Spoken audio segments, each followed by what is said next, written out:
যে নারীর মধ্যে ৬টি স্বভাব থাকবে ওই নারী সংসারে কোনো দিন টিকে থাকতে পারে না, এবং এই নারী সংসারে থাকলে পুরো সংসারটা হয়ে ওঠে জাহান্নামের অগ্নিরাজ্য। সে নিজেও সুখ পায় না, তার স্বামী সুখী হয় না, তার সংসারের আশেপাশের কাউকে সে সুখে রাখতে পারে না। অর্থাৎ একটি সাপের বিষ পড়লে মানুষের যেভাবে মৃত্যু হয়, একজন এই ৬ স্বভাবের নারী যে সংসারে থাকবে তার ছোপলকে পুরো সংসারটাই একেবারে বিষের যন্ত্রণায় শেষ হয়ে যেতে হবে। এজন্যই আজকের আলোচনাটা অত্যন্ত জরুরি। প্রতিটি সংসার যেন সুখে ভরে যায়, শান্তির স্বর্গরাজ্যে যেন চলে যায়। এজন্য এই আলোচনাটি সবাইকে মনোযোগ দিয়ে শুনতে হবে, একেবারেই মনোযোগ দিয়ে, তাহলে আপনার পরিবার, আপনার সব কিছুতে যেন রহমত আর বরকত বয়ে আনে। এই জন্য আলোচনাটা সবার মাঝেই আমি চাই যে খুব মনোযোগ দিয়ে যেন সবাই শুনতে হবে। ৬টি স্বভাবের মধ্যে প্রথম নম্বর যে স্বভাব নারীর, সেটা হচ্ছে মিথ্যার আশ্রয়। যে নারীর মধ্যে মিথ্যার আশ্রয় থাকবে ওই নারী দিয়ে কোনোদিন সংসার আপনি কল্যাণ বয়ে আনতে পারবেন না। মনে রাখবেন, প্রতিটি নারী চায় সে তার স্বামীর কাছে রানী হয়ে থাকতে। রানী হয়ে থাকলেই চলবে না, বরং রানীর গুণগুলো তার মধ্যে সেট আপ করতে হবে, স্টাবলিশ করতে হবে। এবং লক্ষ্য করুন, টাকা পয়সায় কোনো দিন সুখ হয় না। সুখ হয় সুন্দর ব্যবহারে, ভালোবাসায়, আমানতদারিতায়, সম্মানে। আর হযরতে আলী রাদিয়াল্লাহু আনহু, সুবহানাল্লাহি বিহামদি, সুবহানাল্লাহিল আযীম, বিশ্বনবী সাল্লাল্লাহু আলাইহি ওয়াসাল্লাম হযরতে ফাতেমা রাদিয়াল্লাহু তাআলা আনহাকে যখন আলী রাদিয়াল্লাহু আনহুর কাছে বিয়ে দিলেন, হযরতে আলীর ঘরে থাকার মতো তেমন কোনো ঘর ছিল না, জায়গা ছিল না, আর খাবারের মতো তেমন কিছু উল্লেখযোগ্য ছিল না, টাকা ছিল না, সম্পদ ছিল না হযরত আলীর ঘরে, কিন্তু শান্তির কোনো অভাব ছিল না। সাহাবায়ে কেরাম হযরত আলী রাদিয়াল্লাহু আনহুর দিকে তাকালে বলতেন, সারা দুনিয়াতে আদর্শ সুন্দর সুখময় কোনো স্বামী স্ত্রীর সংসার যদি কেউ দেখতে চায়, হযরত আলীর দিকে যেন তারা তাকায়।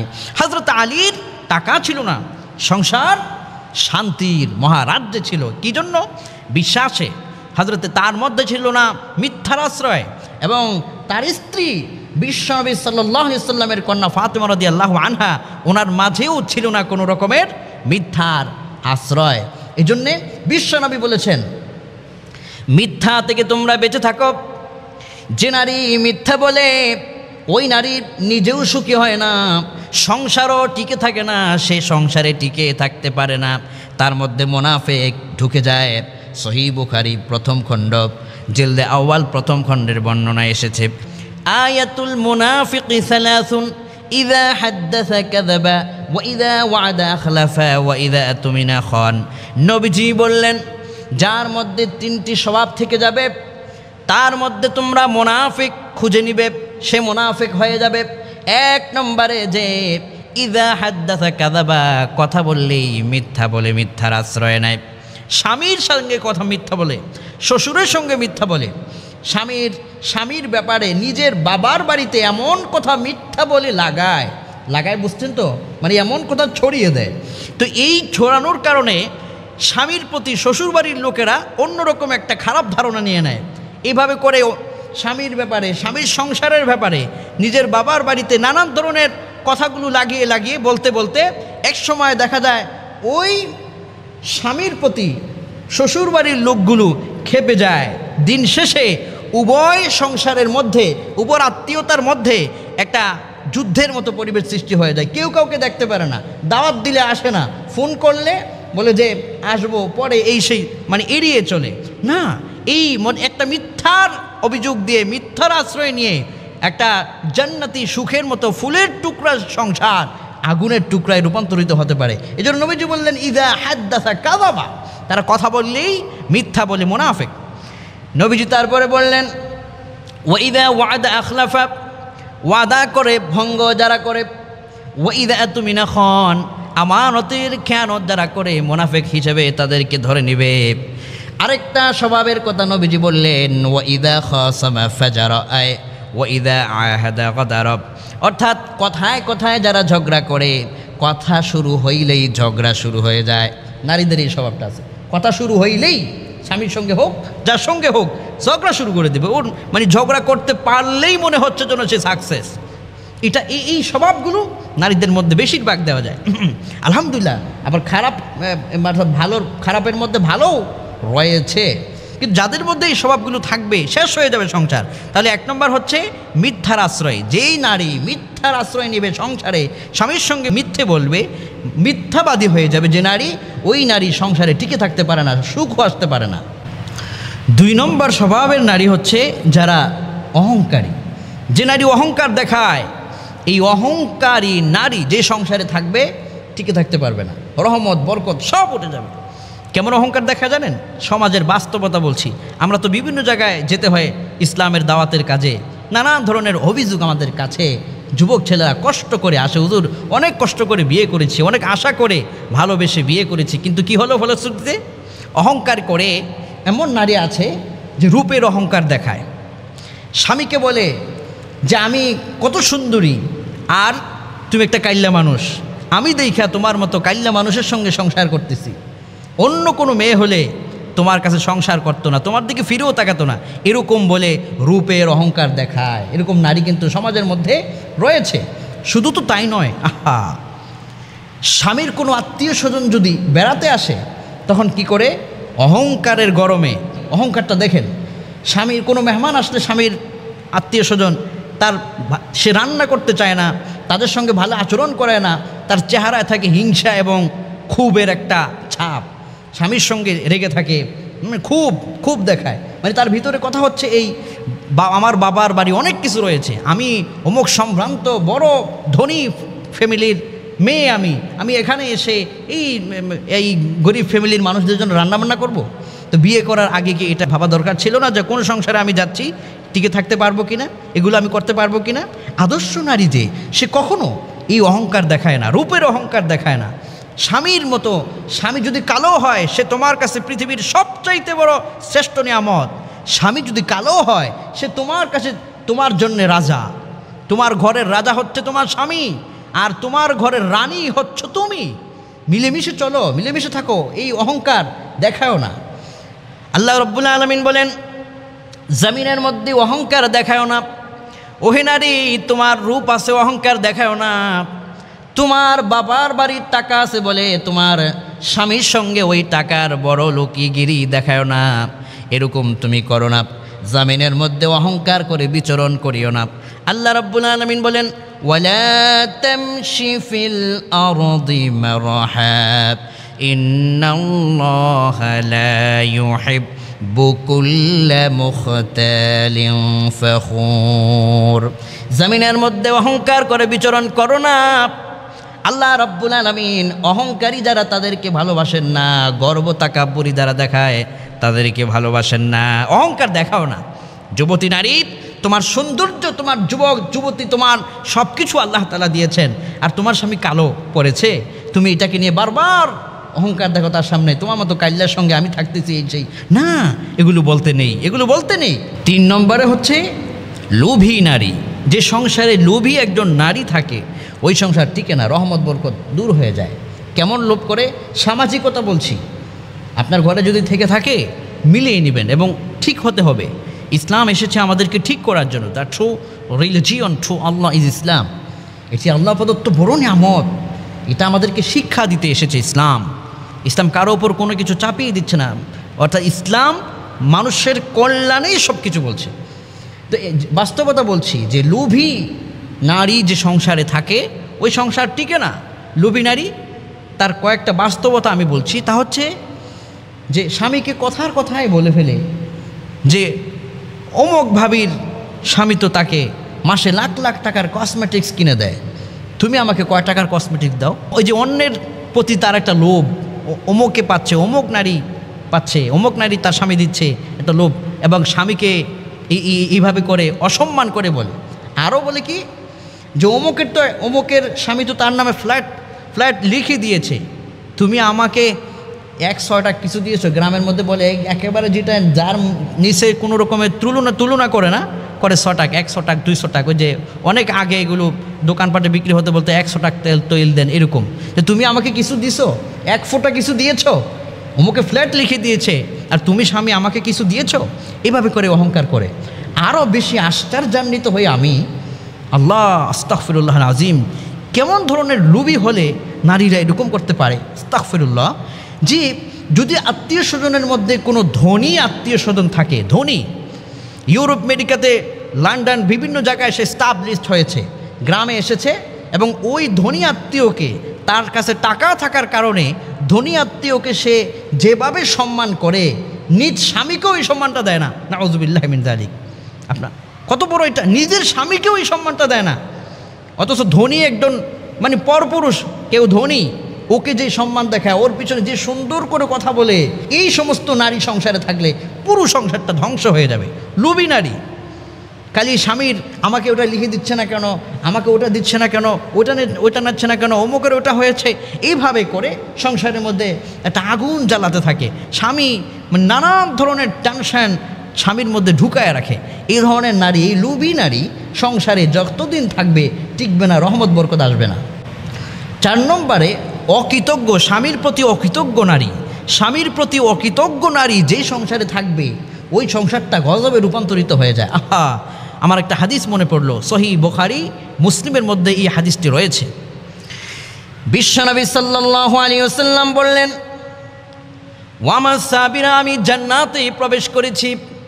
আল্লাহু আকবার কাবীরা, আমি জান্নাতে প্রবেশ করেছি, আমাকে জান্নাত দেখানো হয়েছে। জান্নাতের ভিতরে আমি দেখলাম যে দরিদ্র গরিব মানুষগুলো বেশি পরিমাণ জান্নাতে ঢুকে গেছে। আমাকে জাহান্নাম দেখানো হলো।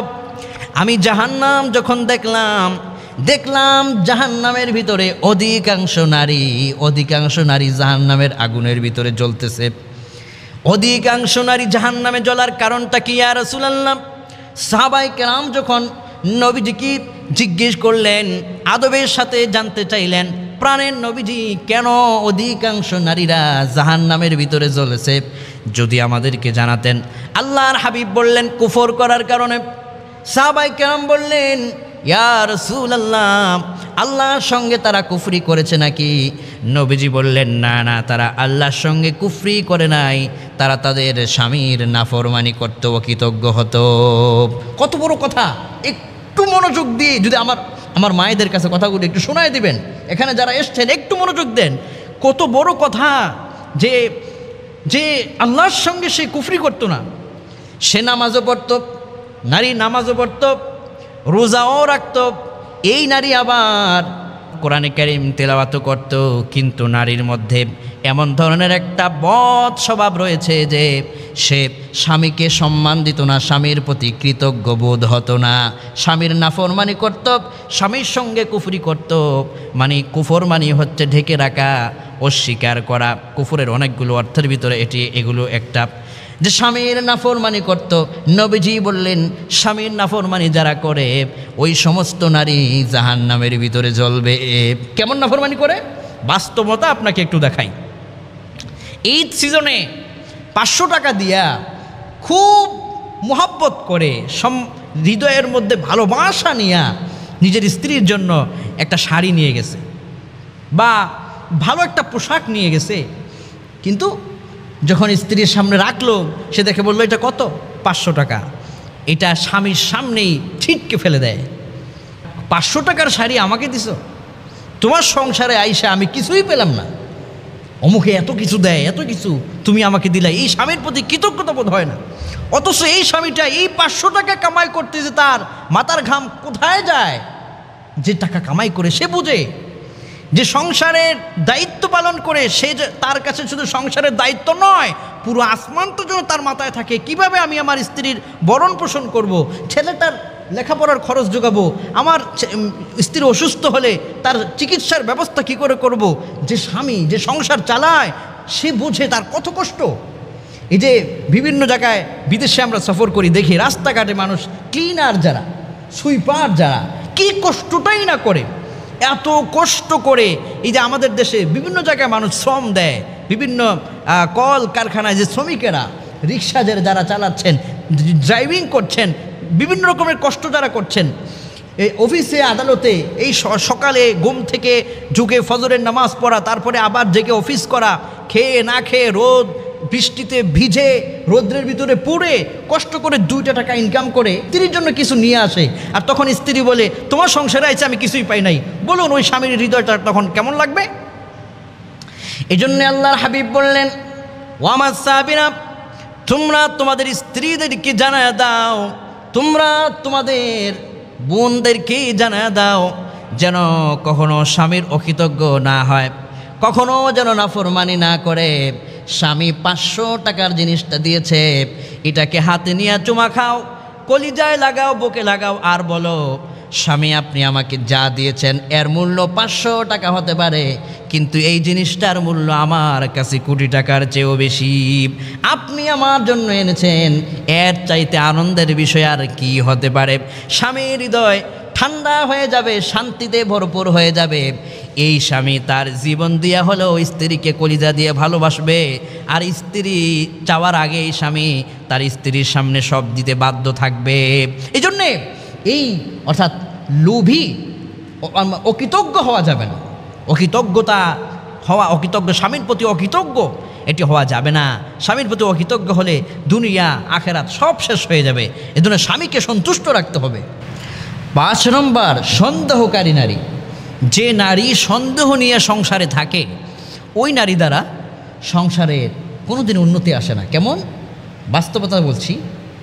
আহা, স্বামীটা বাহিরে কাজ করতে গিয়েছে, দোকানে গিয়েছে, অফিসে গিয়েছে, আদালতে গিয়েছে, ঘরে আসা মাত্রই এই তোমার ফোন দাও, মোবাইল খুলে চেক করে, মেসেঞ্জার চেক করে, ইমো চেক করে, হোয়াটসঅ্যাপ চেক করে যে তুমি কোন মেয়ের সঙ্গে কথা বলে আসছো, এগুলো করে স্বামীর প্রতি একটা সন্দেহ রাখে। কখনো যে স্ত্রীটা তার স্বামীর প্রতি এরকম সন্দেহ রেখে যায়, ওই সংসার কখনো সুখী হতে পারে না। সংসার সুখী হয় বিশ্বাসে। চোখ বন্ধ করে স্বামী তার স্ত্রীকে বিশ্বাস করবে, স্ত্রী তার স্বামীকে বিশ্বাস করবে। আহারে, আরও কি সমস্যা রয়েছে জানেন? এই স্বামী অফিসে আদালতে কাজ করেছে, রাস্তায় জ্যাম হয়েছে, তো এখন রাস্তায় বাংলাদেশের অবস্থা তো আপনারা জানেন, ট্রাফিক গাড়ি থামিয়ে দিয়েছে, অনেক সময় গাড়ি দাঁড়ানো, আবার অনেক সময় দেখা যায় জ্যামে পড়ে দাঁড়ানো, লেট হয়ে যায় বাসায় আসতে। তো বাসায় আসতে যখন লেট হলো, ঘরে ঢুকা মাত্রই বলে আজকে কোন মেয়ের সঙ্গে সময় কাটাই আসতো আমাকে বলো। নাউযুবিল্লাহি মিন যালিক। চরিত্রবান পুরুষটাকে এইভাবে কথা বলে তার মনমস্তিষ্ককে এইভাবে সবসময় জ্বালিয়ে রাখে, শেষ করে দেয়। না, আপনি স্ত্রী হয়েছেন, আপনি স্ত্রী, আপনার স্বামীর প্রতি বিশ্বাস রাখুন। আমার স্বামী সারা দুনিয়া একদিন, আমার স্বামী আমার কাছে সেরা, বিশ্বাসের মানদণ্ডে আমার স্বামীর মতো স্বামী হতেই পারে না, এরকম বিশ্বাস রাখতে হবে। এরপরে আরও কি হয়? নাউযুবিল্লাহি মিন যালিক।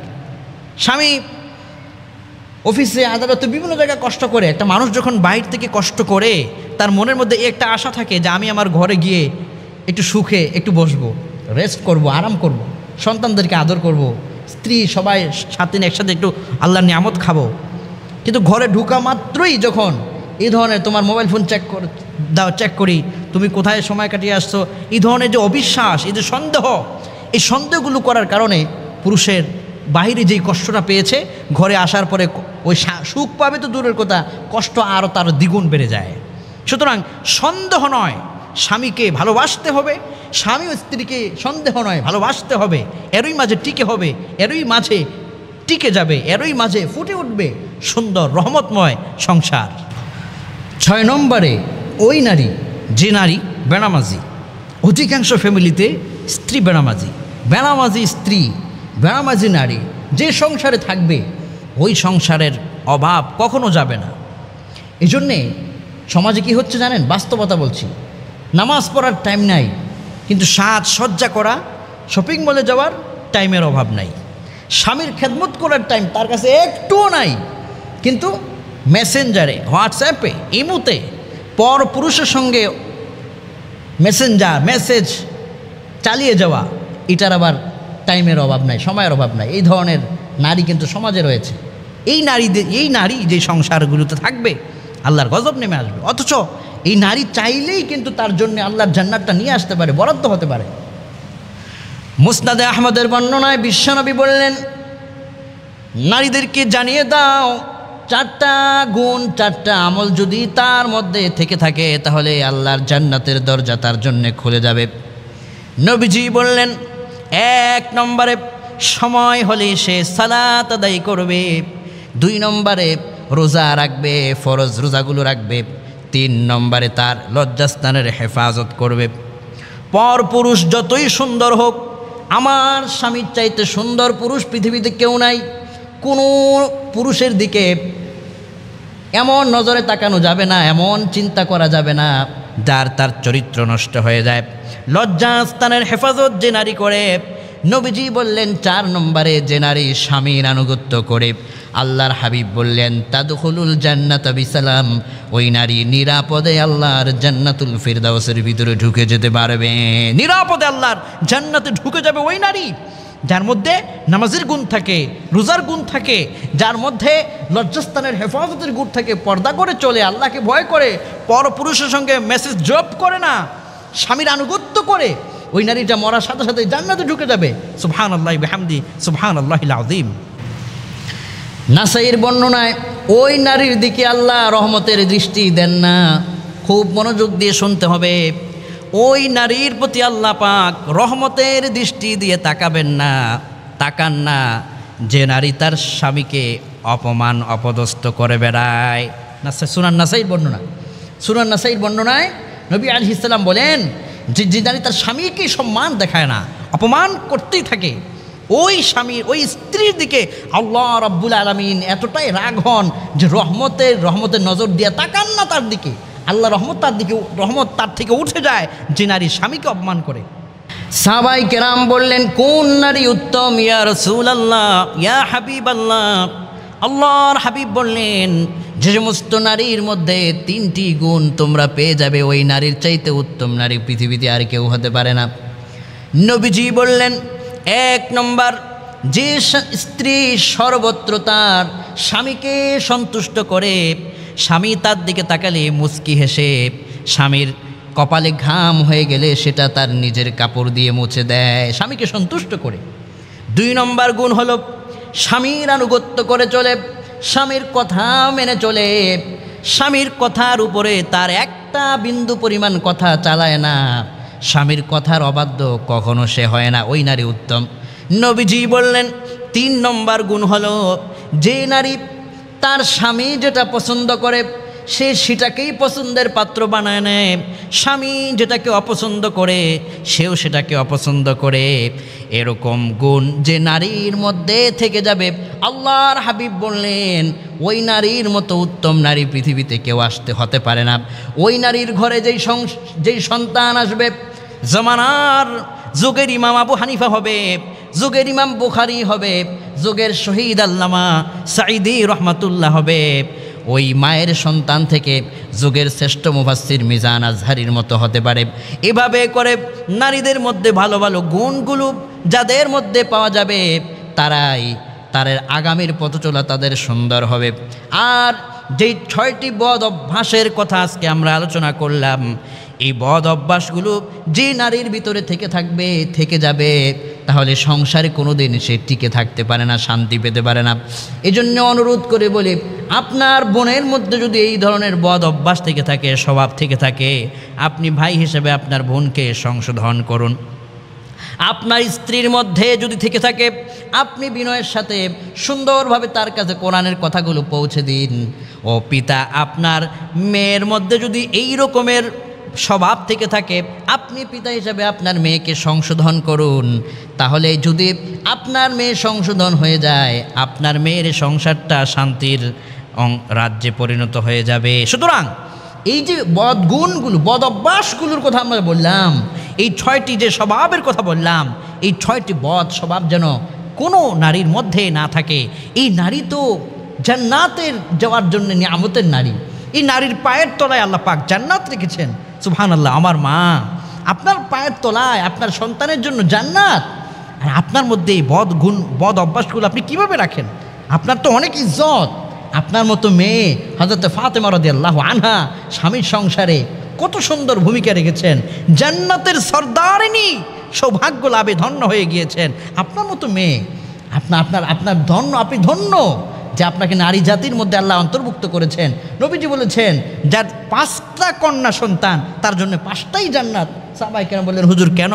নবীজি বলেছেন ওই যে সে কন্যা সন্তানদেরকে লালন পালন করেছে, এই জন্য আল্লাহ তার জন্য 5টাই জান্নাত বরাদ্দ দিয়ে দিবে, কেননা সে নারীকে মমতা দিয়ে সুন্দর করে বড় করেছে, যত্ন করেছে। সুবহানাল্লাহ বিহামদি। আবার বললেন আল জান্নাতু তাহতা আকদামিল উম্মাহাত, মায়ের পায়ের তলায় সন্তানের জান্নাত। ও আমার মায়েরা, আপনার এত সম্মান এত ইজ্জত, যদি আপনার মধ্যে এই বদ স্বভাবগুলো থাকে তাহলে আপনার এই ইজ্জত এই সম্মান আপনি কিভাবে টিকিয়ে রাখবেন? সুতরাং এই স্বভাবগুলো থেকে নিজেরা বেঁচে থাকি, সংসারকে বাঁচাই, সবাই যেন সুন্দরভাবে শান্তিময় সংসারে সর্বত্র থাকতে পারে এই কামনাই করছি। আল্লাহ যেন আমাদের প্রত্যেককে শান্তির মহারাজ্যে যেন সবসময় নিরাপদে রাখেন। ভিডিওটি ভালো লাগলে অবশ্যই লাইক, কমেন্ট, শেয়ার করুন এবং চ্যানেলটি সাবস্ক্রাইব করতে ভুলবেন না। ধন্যবাদ।